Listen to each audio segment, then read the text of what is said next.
नमस्कार, हमारे छत्तीसगढ़ देख रहे हैं आप और मैं हूं आपके साथ सप्ताह दीपक मदेशिया।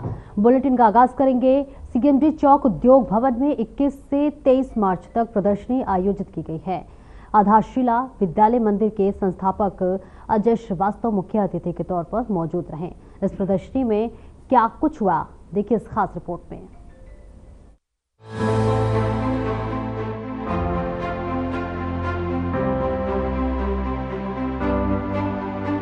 21 से 23 मार्च तक प्रदर्शनी आयोजित की गई। प्रदर्शनी में मुख्य अतिथि अजय श्रीवास्तव मौजूद रहे। आधारशिला विद्यालय मंदिर के संस्थापक अजय श्रीवास्तव ने उद्योग में काम करने वाली महिलाओं को संबोधित किया। उन्होंने महिलाओं को प्रोत्साहित किया। ज्यादा होता है पर जो सेल्फ डेडिकेशन वाला पार्ट है, बड़ी खुशी किसमें होती है जब हम कोई काम करते हैं, उससे पैसा कितना आता है वो ज्यादा महत्वपूर्ण होता है, पर उतना महत्वपूर्ण होता है खुशी जो है अपना काम करके कुछ अर्न करने की खुशी, मुझे लगता है वो चेहरों में दिख रही है। और महिलाएं वो अपने आप को कैसे आत्मनिर्भर बना रही है, और उस आत्मनिर्भर का जो भाव है, मुझे ये कहना चाहिए कि जो उनके चेहरे में आत्मविश्वास है, कॉन्फिडेंस है, कुछ कर गुजरने की खुशी है, वो मुझे लगता है वो ज्यादा विभूत करती है बजाय इसके कि वो कितना अर्न कर रही है।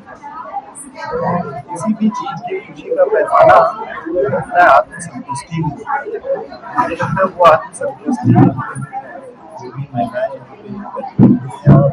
फाउंडेशन के माध्यम से लोगों ने जो एकत्र किया है, वो एक आत्मविश्वास, और मुझे लगता है कि यदि हम इस फील्ड में ऐसा काम कर पाते हैं तो ये अपने आप में एक आधी आबादी को के चेहरे में मुस्कान लाने का काम है।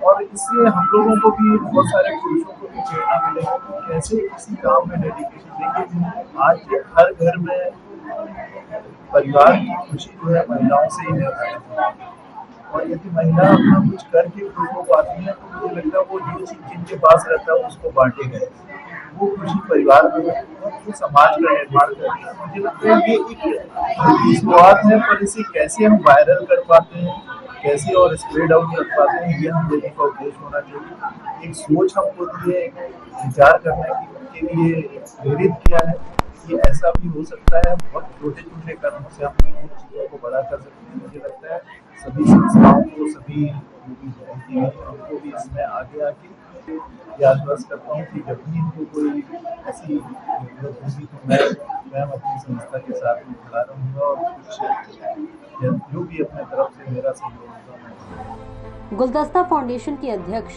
रीता राजगीर के प्रयास से पिछले 4 सालों में इस तरह का आयोजन किया जा रहा है, जिसमें महिलाओं को आत्मनिर्भर बनाने और अपनी पहचान बनाने में प्रोत्साहित किया जाता है। रीता राजगीर के सहयोग के लिए उनके साथ उनकी और भी महिला सहयोगी सहयोग कर रही हैं। गुड़ का और खांड का बिस्किट हम लोग प्रोवाइड करते हैं बिलासपुर को, और ये मेरी फर्स्ट टाइम मेरी एग्जीबिशन में फर्स्ट टाइम है, और बहुत अच्छा रिस्पॉन्स मिल रहा है। लोग अवेयर हो रहे हैं कि हम कैंसर का रीज़न क्या है, जो आजकल फैटी लीवर हो रहा है उसका रीज़न क्या है, तो इसलिए मैंने पहले शुरू की है और कुछ लोग अवेयर हो। किस चीज की शॉप लगाई हुई है? ये मैं कान्हा जी का जो लड्डू गोपाल होते हैं ना, उनका पूरे श्रृंगार सामग्री उनके ये जैसा कि हम देख रहे हैं मैम, ये बहुत खूबसूरत लग रहा है। और ये क्या हैंडमेड है या बाहर से आपने ऑर्डर किया हुआ? बाहर से ऑर्डर किया है मैं यहाँ पे अकॉर्डिंग मंगाती। कितने समय से आप ये काम कर रहे हैं? मैंने भी 1 ईयर से ही स्टार्ट किया है। ये है कि मैं अपने घर में रहती थी, खर्च करती फैमिली और बच्चों के है, जो टाइम बच जाता है उसमें मैं ये करती हूँ 2-3 घंटे दोपहर। परिचय बताइए आप। मेरा नाम अंजलि चक्रवर्ती है, आटोफाइल की फाउंडर हूँ मैं। मेरा काम है रेजिन आर्ट का एंड कैंडल मेकिंग का। जितना भी आप सामने देख रहे हैं सारे सोया वैक्स, एक हर्बल वैक्स होता है, 2 प्रकार के वैक्स होते हैं, एक पैराफिन होता है, एक सोया वैक्स होता है। पैराफिन जो हमारी व्हाइट मोमबत्ती जो हम लोग मार्केट में मिलती है, वो सारे पैराफिन होते हैं और वो सेहत के लिए हानिकारक होते हैं। और ये सारे सेंटेड है, इनकी एक मेडिसिन यूज भी है, जैसे कि लेवेंडर लेवेंडर है, तो लेवेंडर का काम होता है कि रिलैक्स करता है, स्ट्रेस को वो हटाता है, ठीक है। उसके बाद फिर मेरे सारे रेजिन आर्ट के काम है, जिसमें मैं वरमाला प्रिजर्व करती हूँ, या फिर जिनकी शादी हुई है उनका ये जो वरमाला है तो मैंने प्रिजर्व किया है। ये सब तो देख सकते हैं। मैम ये बताइए कि इसमें कोई महिलाओं की टीम काम करती है? नहीं, अभी तक कोई महिला को टीम काम नहीं करती। फ्यूचर में अगर ऐसा काम को अगर बढ़ाया जाए तो महिलाओं को रोजगार मिल सकता है इसके? मेरा जो प्लान है, फ्यूचर में मैंने इसका मैन्युफैक्चरिंग में निकालने का सोचा हुआ है। जैसे ही काम मेरा बढ़ता है तो ऑलरेडी सारे मैं अपने पास वुमेन एम्पावरमेंट के तहत अपने वुमेन ही रखूंगी। अभी जैसा कि बहुत सारी महिलाओं ने अपने अपने एक स्टॉल लगाए हुए हैं, तो आप महिलाओं के लिए क्या मैसेज देना चाहेंगे? क्योंकि आप एक यूथ हैं, तो फ्यूचर में बहुत सारी महिलाओं को फेस करना पड़ता है बहुत सारी चीज, तो ये सेल्फ अपना डिपेंड होके काम करने के लिए कुछ ऐसा मैसेज? ऐसा है कि कोरोना काल के बाद मैंने ये देखा है, जब तक सेल्फ डिपेंड आप नहीं हो, आप नौकरी और गवर्नमेंट पर इसके बेस पे नहीं बैठ सकते। प्लस घर में भी दोपहर की सबको जरूरत रहता है, अगर दोपहर सब कमाएंगे तो क्या खराबी होगी। इसलिए मैं चाहती हूँ सारे वुमेन जो भी हुनर है, हाथ की कला सबके पास है, सारी वुमेन के पास हाथ की कला है, तो उनको सबको अपनी कला को आगे लाना चाहिए। Thank you ma'am. सरकार अपनी तरफ से तो खूब कोशिश कर रही कि महिला आत्मनिर्भर भी हो और उनके लिए योजना भी चला रही है। उसके बाद भी आपने यहाँ पर महिलाओं को मौका दिया है, कैसा अनुभव रहा और क्या समझ में आया? सरकार की योजनाएं जो है उसको मैं साइड रखती हूँ।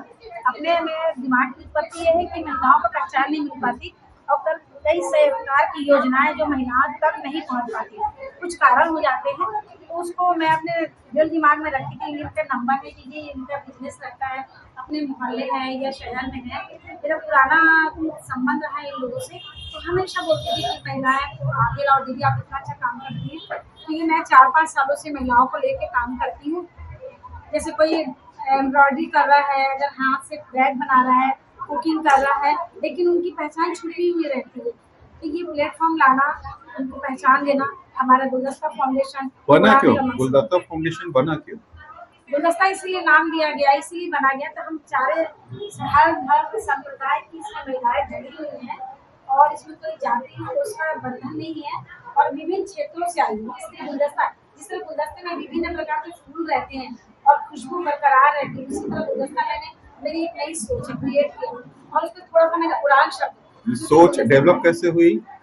वो मेरी सोच ऐसे है कि उड़ान, महिलाएं उड़ान भरी, आज महिलाएं कहाँ से कहाँ तक पहुँच रही है, लेकिन ये बिलासपुर की प्रतिभाएं ऐसी हैं जो दबी हुई है, इसलिए मैंने सोच में थोड़ा बदलाव करते उड़ान नाम दिया, उसको बड़ा रूप दिया। और ये उड़ान गुलदस्ता फाउंडेशन 4-5 सालों से ये काम कर रहा है और मैं चाहती हूँ कि साल में ये 2-3 इस तरह का आयोजन किया जाए। और इस प्रदर्शनी का सबसे बड़ा खासियत ये है कि इसमें सिर्फ और सिर्फ महिलाएं ही प्रमुख हैं। महिलाएं जो घर से कुकिंग का भी काम करती हैं, फूड स्टॉल वगैरह कहना चाहिए लगाती है, क्योंकि मेरा कहना मतलब इतना अच्छा व्यंजन बनाती है, लेकिन वो छुपी हुई रहती, आगे नहीं आ पाती, कैसे उनको आगे आए। इस वर्ष अनुभव कैसा रहा? इस वर्ष बेहतरीन अनुभव रहा। आप सभी स्टॉल वाले से पूछ सकते हैं, मेरा अनुभव तो हर साल बढ़ते जा रहा है, बढ़ोतरी हो रही है और ईश्वर की कृपा और सबका साथ है, इसलिए गुलदस्ता फाउंडेशन इतना अच्छा काम कर रहा है और आगे भी करता रहेगा। ये जो मार्केट है आपका बहुत अच्छा, मैं तो गुलदस्ता फाउंडेशन की मेंबर, तो मेरे लिए सौभाग्य की बात है और बढ़िया है। और आप सब लोगों को प्लेटफॉर्म मिला है, अपना अपना जो भी बिजनेस कर रहे हैं, बुटीक है या ज्वेलरी शॉप है, पार्लर भी है, तो इसको बढ़िया प्लेटफॉर्म मिला है हमारे गुलदस्ता फाउंडेशन के थ्रू। मैडम फ्यूचर में और भी महिलाओं को स्वावलंबी बनाने के लिए कुछ और योजनाएं? हमेशा प्रयास रहेगा और प्रयास रहता ही। हमारी गीता दीदी बहुत इसमें लगे रहती हैं। मैं तो खैर न्यू मेंबर हूँ, ओके, तो मुझे बहुत अच्छा लग रहा है। ये जो सेटअप आपने लगाया है उसके बारे में?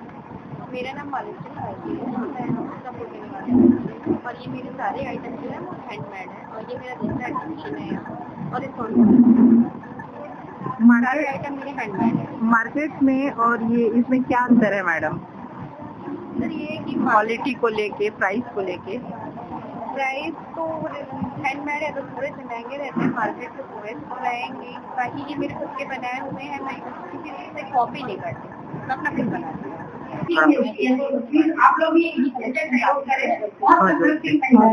यहाँ गुलदस्ता फाउंडेशन की तरफ से जो हम लोगों ने प्लेटफॉर्म किया गया है, तो यहाँ मैं छोटा सा स्टॉल लगा के दक्षिण भारत की जो ज्वेलरी है जो हमारे शहर से काफी दूर, और कई लोगों को आजकल south Indian jewellery, temple jewellery तो साउथ इंडियन मूवीज देख के इंस्पायर हो रहे हैं, और हमारे कल्चर और हमारे ट्रेडिशन को हम अपने शहर में बाहर से ला करके लोगों तक पहुँचा रहे हैं। ये कितने दिनों से आप इस काम कर रहे हैं, ये जो ज्वेलरी का? 4 साल से कर रही हूँ। चेन्नई, बॉम्बे, गुजरात, हैदराबाद सब जगह। कैसे मन में आया कि ये काम किया जाए और महिलाओं को उत्साहित करने के लिए इन कामों के द्वारा, ये कुछ बताएंगे?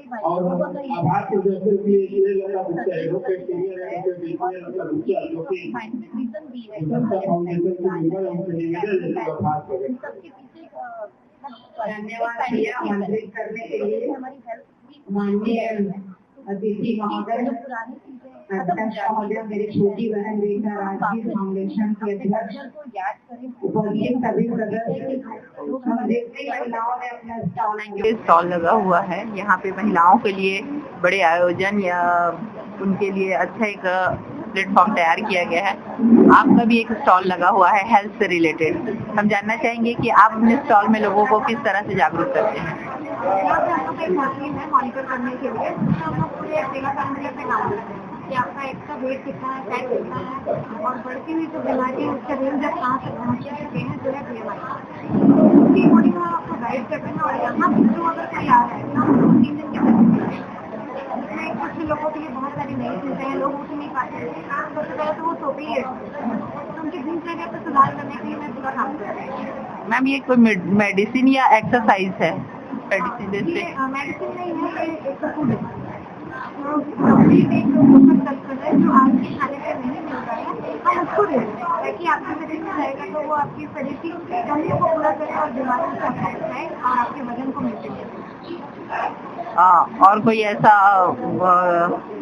एडवाइस आप लोगों के लिए दे जिससे दिनचर्या बेहतर हो सकती है? दिनचर्या में बेहतर होते हैं तो हमारे 5 पिलर होते हैं, उसमें जरूर काम करिए आप। मॉर्निंग में आपको वर्कआउट करना चाहिए, आपका वर्कआउट फॉर्म कुछ भी हो सकता है। आप एक्सरसाइज करिए, डांस करिए, स्विमिंग करिए, वॉक करिए। और सेकेंड होता है हमारा एक हाई न्यूट्रिशन खाना, एक अच्छा पोषक तत्व आपके आहार में होना चाहिए। तीसरा होता है आपका पानी, जिनमें आपकी बॉडी की जिसे रिक्वायर्ड है आप उतना पानी जैसे उससे कॉन्टेक्ट करेंगे तो आपको प्रॉपर गाइड करते हैं कितना पानी आपको पीना चाहिए। और वो होता है आपकी प्रॉपर नींद, आप नींद कितना लेते हैं, वो भी रात में कितने बजे सोते हैं, आपकी मॉर्निंग कितने बजे उठते हैं। और 5वां होता है हमारा पॉजिटिव माइंड कि आप जो भी करते हैं वो बेहतर करते हैं।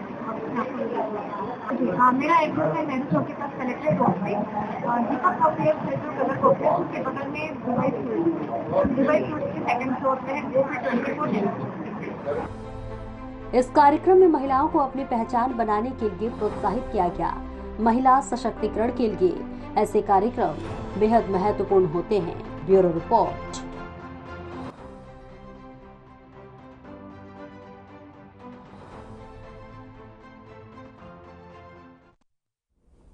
और वहीं जशपुर के कुल्फी ब्लॉक में कथावाचक पंडित प्रदीप मिश्रा की तरफ से शिव कथा का आयोजन किया जा रहा है और ये कथा रात दिनों तक चलेगी, जिसकी लोग जमकर तारीफ कर रहे हैं। रिपोर्ट देखिए।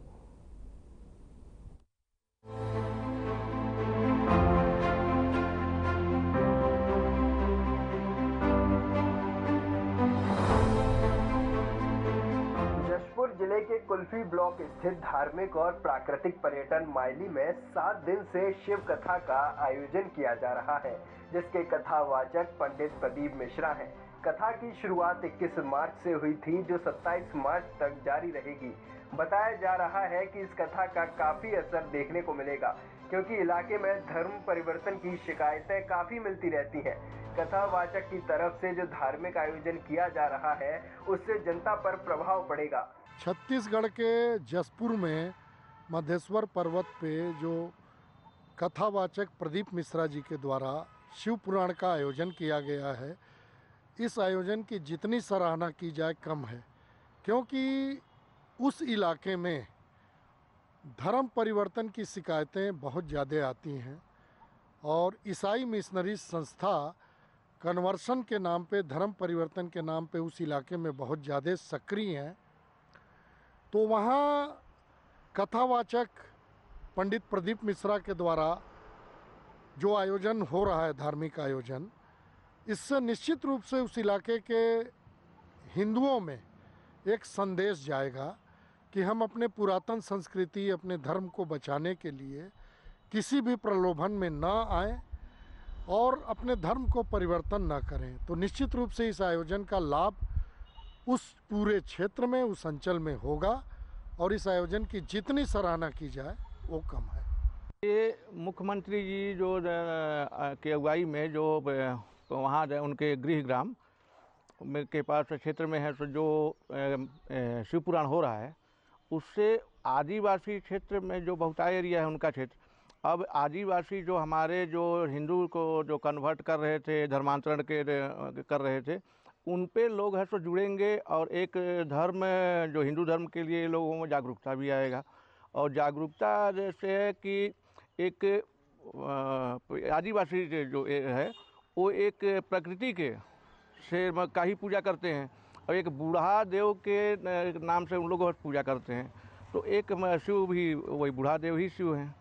तो इससे होगा कि एक जुड़ाव भी होगा और एक अच्छा मैसेज भी जाएगा लोगों में। तो वहीं पंडित नीलेश तिवारी ने भी कथा को लेकर अपनी बात रखी।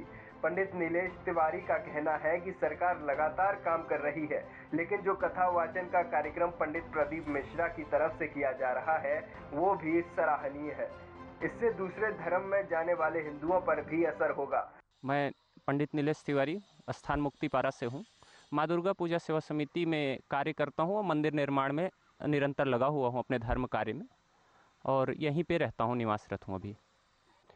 सरकार तो काम कर ही रही है और इसमें विशेष रूप से समस्त हमारे हिंदू भाई लोगों के लिए यह बहुत अच्छा संदेश है। सम्मानीय हमारे गुरुजी पंडित प्रदीप मिश्रा जी के द्वारा ये कार्यक्रम जो आयोजन जसपुर में किया गया है बहुत ही सराहनीय है, और सरकार जो इसमें सहभागिता अपनाई है वो भी बहुत बड़ी सराहनीय है। हम सभी हिंदू भाई के लिए आगे बढ़ने के लिए और ज्ञान की स्वविवेक अपने धर्म के प्रति रखने के लिए ये कार्य बहुत ही अच्छा हो रहा है। हिंदुओं पे असर यह होगा कि जो अपने धर्म को न जान करके किसी अन्य धर्म समुदाय के परिप्रेक्ष्य में वो चले जा रहे हैं, अपने धर्म को छोड़ करके, जो किसी न किसी रूप में उनको लग रहा है कि हम यहाँ से जाएंगे तो अच्छा रहेंगे, तो ये अच्छा नहीं होगा उनके लिए, दूसरे धर्म के लिए। स्वधर्म, अपना जो धर्म है वही धर्म उनका सर्वोपरि है और इस धर्म में ही रहेंगे और इसको ज्ञान अगर अर्जित कर पाएंगे, हमारे सब हिंदू भाई, आदिवासी भाई जितने हैं, छोटे बड़े, सब हमारे ही परिवार हैं और हमारे ही सब हैं, उनसे सब सीख लेंगे। हमारे गुरुजी आए हुए आदरणीय गुरुजी का ही मंत्र को सभी ग्रहण करें और सभी के ग्रहण करने के पश्चात अपने अपने स्थान पर अच्छे धर्म कार्य को करते रहें निरंतर।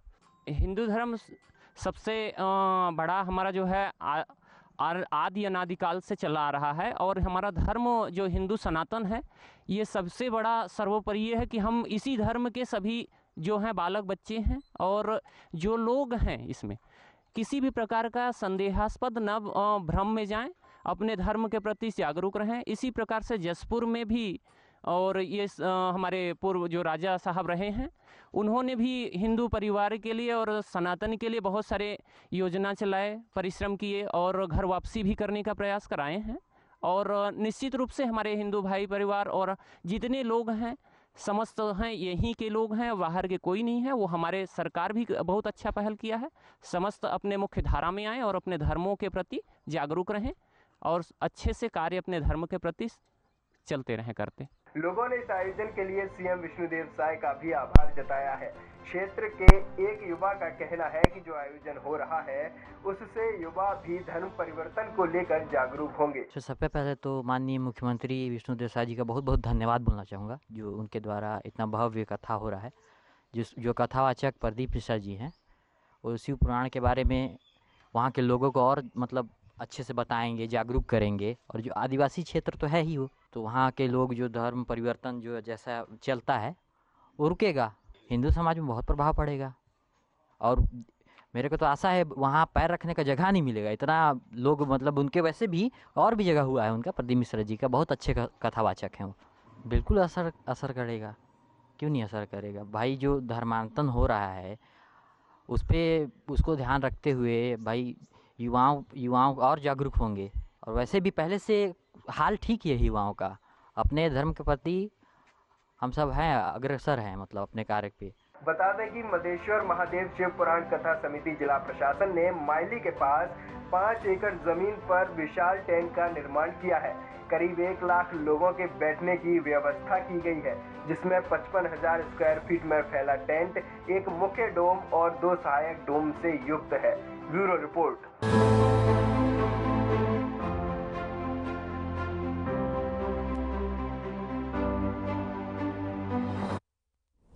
और वही आगे बढ़ेंगे, जहां कवर्धा के भोरम देव मंदिर में लगने वाला भोरम देव मेला देश के ही नहीं बल्कि विदेश से भी लोग को जाना जाता है। और इस साल का भोरम देव मेला जल्द ही शुरू होने वाला है, लेकिन मंदिर और आसपास क्षेत्र देखरेख के अभाव में अपनी पहचान खोता जा रहा है। रिपोर्ट देखिए।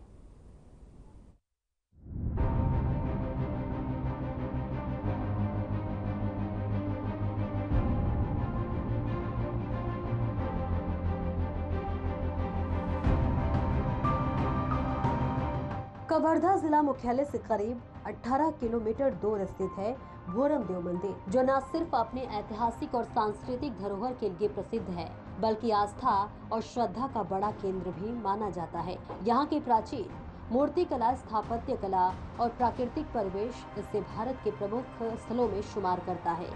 देश ही नहीं, विदेश से भी हजारों की संख्या में यहाँ पर्यटक और श्रद्धालु आते हैं, जो भगवान शिव के दर्शन कर पूजा अर्चना करते हैं। महाशिवरात्रि, सावन महीने और चैत्र कृष्ण तेरस के अवसर पर मंदिर परिसर में भक्तों की अपार भीड़ उमड़ती है। भोरम देव मंदिर की एक और खासियत है, और वो है यहाँ हर साल लगने वाला भोरम देव मेला, जिसमें छत्तीसगढ़ समेत देश और विदेश से भी श्रद्धालु पहुँचते हैं।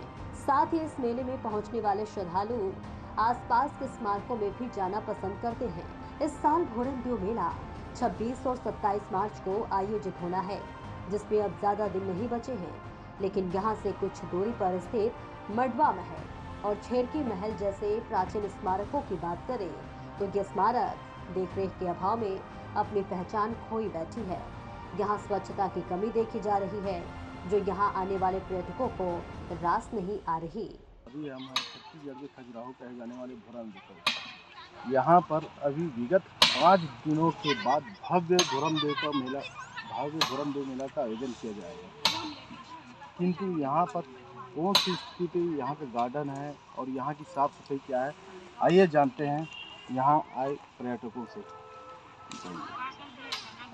भोरम देव मंदिर सिर्फ छत्तीसगढ़ में ही नहीं, देश में ही नहीं, पूरी दुनिया में विख्यात है।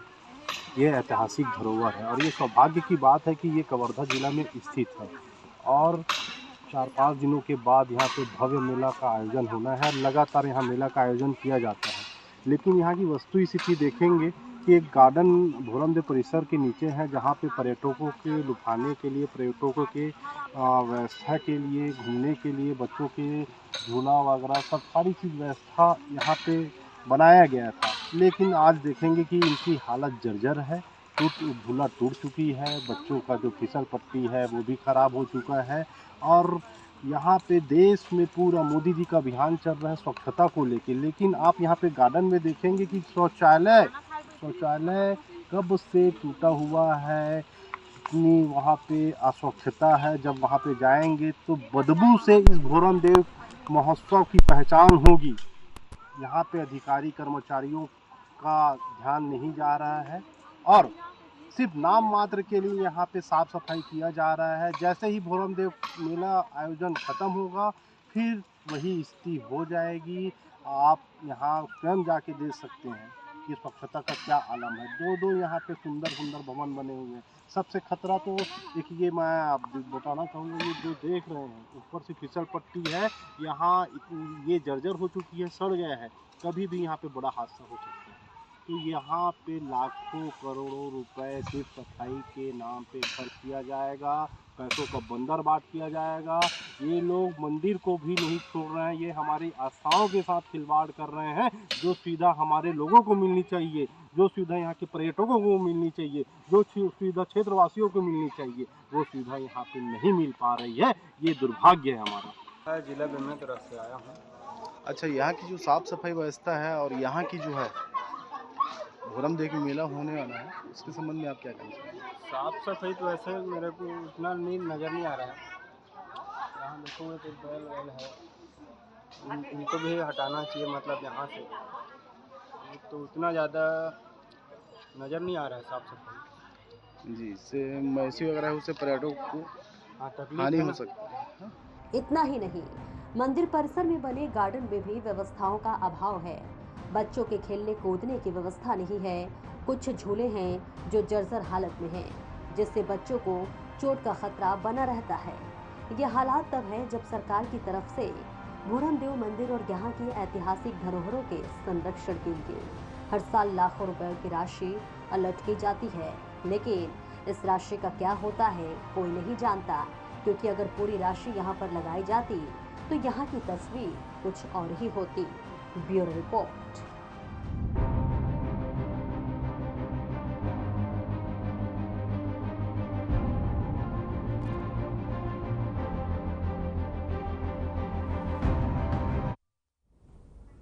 और इस रिपोर्ट के साथ इस बुलेटिन में इतना ही। नमस्कार।